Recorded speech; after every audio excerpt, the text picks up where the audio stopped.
আসসালামু আলাইকুম। এখন শুনবেন সংবাদ শিরোনাম। বহুল কাঙ্ক্ষিত নির্বাচনের ভোট গ্রহণকাল নজিরবিহীন পদক্ষেপে সুষ্ঠু করতে বদ্ধপরিকর ইসি।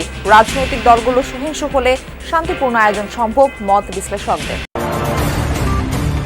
উৎসবমুখর পরিবেশে সবাইকে কেন্দ্রে গিয়ে ভোট দিতে বললেন প্রধান উপদেষ্টা। ফলাফল যাই হোক, মেনে নেওয়ার আহ্বান। এককভাবে সরকার গঠনে আত্মবিশ্বাসী বিএনপি চেয়ারম্যান তারেক রহমান ডয়েচে ভেলেকে বললেন, জনগণ যাদের পছন্দ করবে কেউই তাদের আটকে রাখতে পারবে না।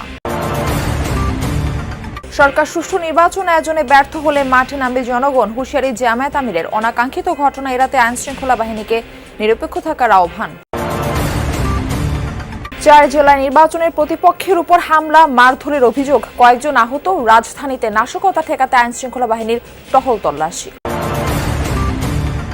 18 বছর পর নির্বাচন পর্যবেক্ষণে এসেছে Asian network for free elections. গ্রহণযোগ্যতা নিশ্চিতে ভোটারদের স্বতঃস্ফূর্ত অংশগ্রহণের তাগিদ। আসসালামু আলাইকুম। এতক্ষণ দেখছিলেন সংবাদ শিরোনাম, এখন দেখবেন বিস্তারিত। বহুল কাঙ্ক্ষিত ত্রয়োদশ জাতীয় সংসদ নির্বাচনের ভোট গ্রহণকাল। দেশের ইতিহাসে সবচেয়ে বেশি আইনশৃঙ্খলা রক্ষাকারী বাহিনী দায়িত্ব পালন করবে এবারে নির্বাচনে। সাথে যুক্ত হয়েছে বডি ওন ক্যামেরা ও ড্রোনে নজরদারি। সুষ্ঠু ও শান্তিপূর্ণ ভোট উপহার দিতে চায় নির্বাচন কমিশন। বিশ্লেষকরা বলছেন, অভ্যন্তরীণ ও ভূ রাজনৈতিক কারণে এবারে নির্বাচন ঘিরে ঝুঁকি অনেক। তবে প্রতিদ্বন্দ্বী রাজনৈতিক দলগুলোর কর্মীরা সহিষ্ণুতার পরিচয় দিতে পারলে শান্তিপূর্ণ নির্বাচন সম্ভব।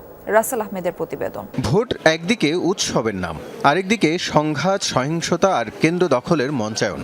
ফলে 12টি নির্বাচনের মধ্যে শেষ পর্যন্ত উৎসব বহাল ছিল 4টি নির্বাচনে।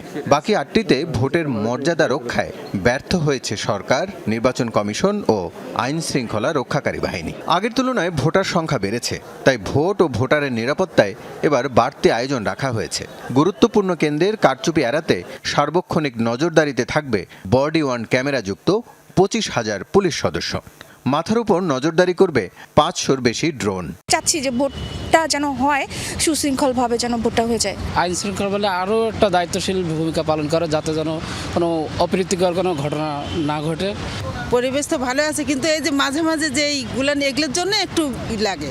সবাইকে উৎসবমুখর পরিবেশে ভোট কেন্দ্রে গিয়ে ভোটাধিকার প্রয়োগের আহ্বান জানিয়েছেন প্রধান উপদেষ্টা ডক্টর মোহাম্মদ ইউনূস। যেন সরকার অবাধ, সুষ্ঠু, নিরপেক্ষ, শান্তিপূর্ণ নির্বাচন আয়োজনে সর্বোচ্চ প্রস্তুতি গ্রহণ করেছে। প্রতিদ্বন্দ্বী দলগুলোকে কেন্দ্রে দখল, প্রভাব বিস্তার বা উস্কানিমূলক কর্মকাণ্ড থেকে বিরত থাকার আহ্বান জানান ডক্টর ইউনূস।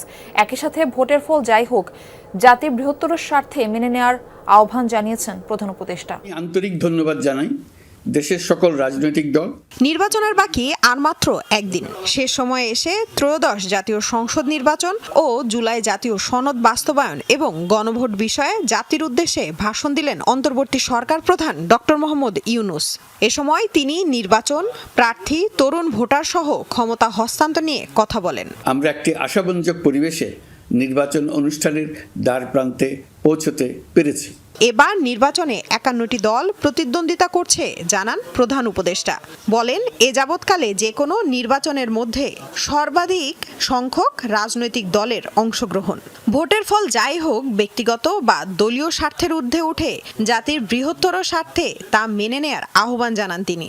ভোটাধিকার কারো দয়া নয়, এটা আমাদের সংবিধান প্রদত্ত মৌলিক অধিকার।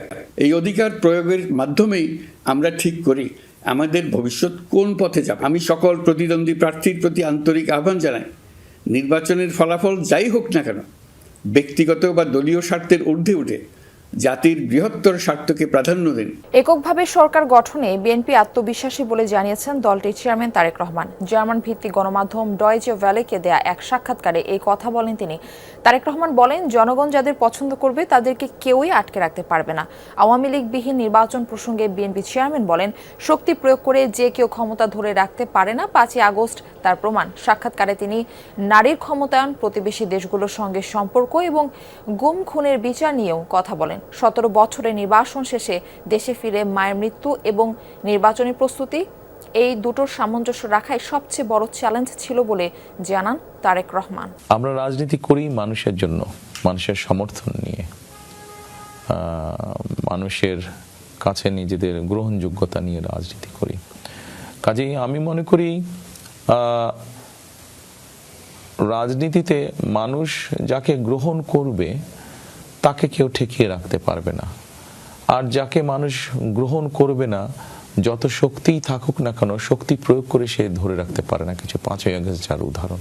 সরকার সুষ্ঠু নির্বাচন করতে ব্যর্থ হলে জনগণ মাঠে নামবে বলে মন্তব্য করেছেন জামায়াতের আমির ডাক্তার শফিকুর রহমান। নির্বাচনকে ঘিরে প্রতিপক্ষ নানা গুজব ছড়াতে পারে এমন আশঙ্কার কথা জানিয়ে জনগণকে সতর্ক থাকার আহ্বান জানান তিনি।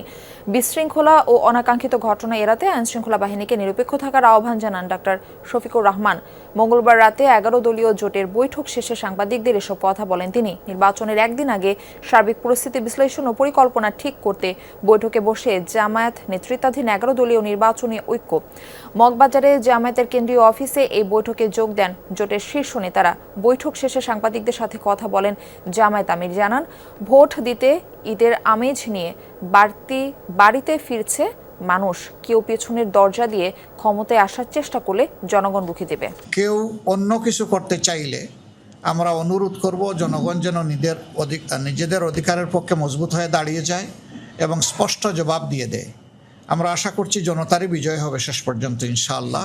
তাদের সকলের প্রতি আমাদের অনুরোধ, আপনারা প্রজাতন্ত্রের কর্মচারী হিসাবে এ দেশ আপনাদেরও। আপনারা ন্যায়নিষ্ঠভাবে, আপনারা নিরপেক্ষভাবে, সুষ্ঠুভাবে আপনাদের দায়িত্ব পালন করবেন। দেশের 4 জেলায় ভোটের মাঠের প্রতিপক্ষের উপর হামলা মারধরের অভিযোগ পাওয়া গেছে। এসব ঘটনায় আহত হয়েছেন কয়েকজন। পাল্টাপাল্টি সংবাদ সম্মেলনও করেছেন দলীয় প্রার্থীদের কেউ কেউ। ঘটনার পর এলাকাগুলোতে মোতায়েন করা হয় আইনশৃঙ্খলা বাহিনীর অতিরিক্ত সদস্য। মঙ্গলবার রাতে নোয়াখালী 6 আসনের 11 দলীয় জোট প্রার্থী আব্দুল হান্নান মাসুদের সমর্থকদের বাড়িঘরে হামলার অভিযোগ ওঠে প্রতিপক্ষের নেতাকর্মীদের বিরুদ্ধে। হান্নান মাসুদের অভিযোগ, বিএনপি নেতাকর্মীরা স্লোগান দিয়ে সংঘবদ্ধভাবে একাধিক বাড়িতে হামলা চালায়। এতে কয়েকজন আহতও হন বলে দাবি করেন তিনি। আমাদের নেতাকর্মীরাদের বাড়িতে বিএনপি এবং আওয়ামী লীগের সশস্ত্র সন্ত্রাসীরা ধানের শীষের স্লোগান দিয়ে হামলা চালাচ্ছে, লুটপাট করতেছে এবং বিভিন্ন জায়গায় গোলাগুলি করতেছে। আমরা প্রশাসনের সহযোগিতা কামনা করতেছি। প্রশাসন যাচ্ছে কিন্তু প্রশাসন কাউকে অ্যারেস্ট করছে না। নির্বাচনী প্রচারণা ও রাজনীতিতে বিপুল অর্থের ব্যবহার এবং বিভিন্নভাবে ধর্মের ব্যবহার নিয়ে উদ্বেগ থাকলেও এবারে নির্বাচন বাংলাদেশের নতুন যুগের সূচনা করতে যাচ্ছে।